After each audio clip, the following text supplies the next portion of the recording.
Magsimula tayo sa pamamagitan ng pag-alam sa kahulugan ng salitang migrasyon kung saan ito ang paksang ating pagtutuunan ng pansin.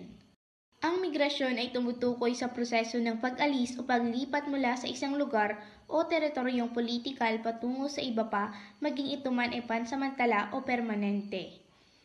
Ang mga sanhi ng pag-alis o paglipat ay kalimitang nag-uugat sa ilang dahilan, gayon din ang mga epekto nito.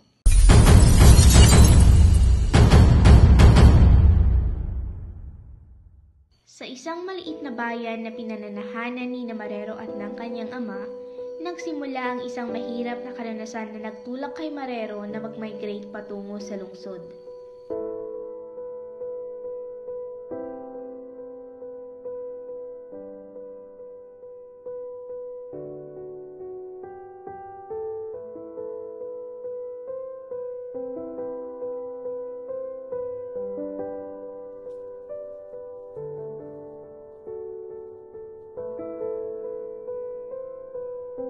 Ano kayang mangyayari sa kinabukasan natin? Tay, may pagtatapat po sana ako. Ano yun, anak? Tay, napag-isip-isipan ko na mag-migrate sa lungsod. Anak, bakit? Diyan na lang tayo sa probinsya. Masaya naman dito. Ang pangunahing dahilan ng kanyang migrasyon ay ang kakulangan sa oportunidad sa kanilang lugar. Sa kabila ng pagiging masipag na magsasaka ng kanyang ama, hindi sapat ang kita nito para sa pang-araw-araw na pangangailangan at edukasyon ni Marero. Tay, kulang na kulang ang kinikita natin at gusto ko rin makapagtapos ng pag-aaral. Pero sigurado akong mahirapan ka sa lungsod. Alam ko naman yun, Tay. Noon ko pa ito napag-isipan.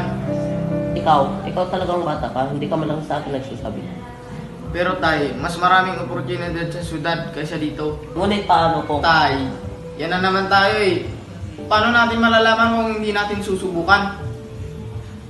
Sa bagay, tama ka naman anak. Subukan mo, baka makahanap ka ng mas magandang trabaho roon. Salamat, Tay.